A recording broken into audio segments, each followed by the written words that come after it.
Adema, a very, very quick one. Area, the CP of police Imo State. The CP has been trying his best.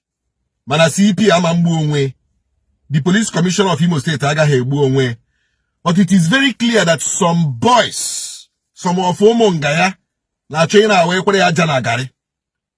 Some police officers in Imo State na chokena away la the CP ajanagari.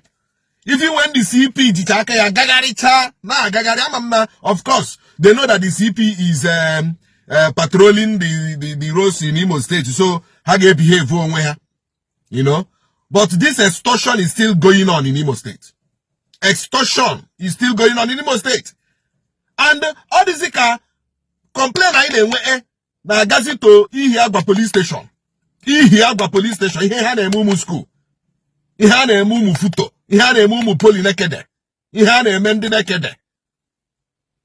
Please, I still want the commissioner of police to look into this high level of extortion from the policemen from Ihiagwa division.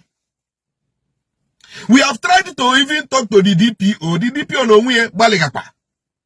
But I believe something is wrong somewhere. I really believe something is wrong somewhere. The students are suffering.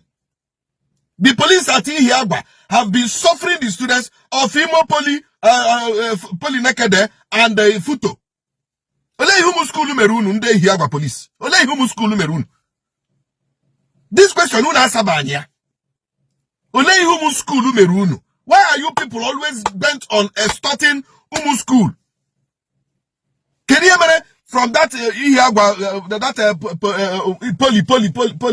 Poly Junction, Naze Junction, to Ime School, towards Ihiagwa, towards Futo? Can you remember humu school aga hezuruni ike? I'm talking to Ihiagwa police officers. Only one guy haporolama here there. Only one guy haporolama here there. Please, if you know any man, anybody, any police officer, any good news, so when I confronted him. Yeah, go soon away and the madu GM here. So, a police officer, onquem, name here, the police name here, inbox me their names. Inbox me their names. Come forward there to commissioner of police immediately. Inbox me their names.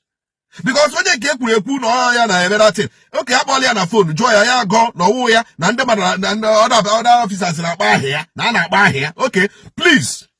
I want to know one photo. One federal police nekede. He be around that area. And him the police here gba na eme. And the police nekede ahu na eme. Please. Only here a police officer that is disturbing students. Forward me his name or her name to my inbox. Forward such names to my inbox. Can I package here to the CP? Then we follow it up. We follow it up. Enough of this extortion. Over this something can do the joint task force can no zombies. The joint task force can white flush and such a flush. Here can no zombies. Here can no zombies. Onya ula na aba from over the tumbise. And I have rundi ikenozo. Before Zarebelu. Even after Zarebelu. Make it a Rueba Hera Junction. Otakahashi package it on the road. Onye ha with the Hapola and Azuhelos. Onye with Rapola and Azuhelos. And they transfer. When the CP has continually won. This man, this man, am I home again? Why this man is trying? This man, the commissioner of police Imo State, Abokidanjuma, when he has been trying to instill discipline.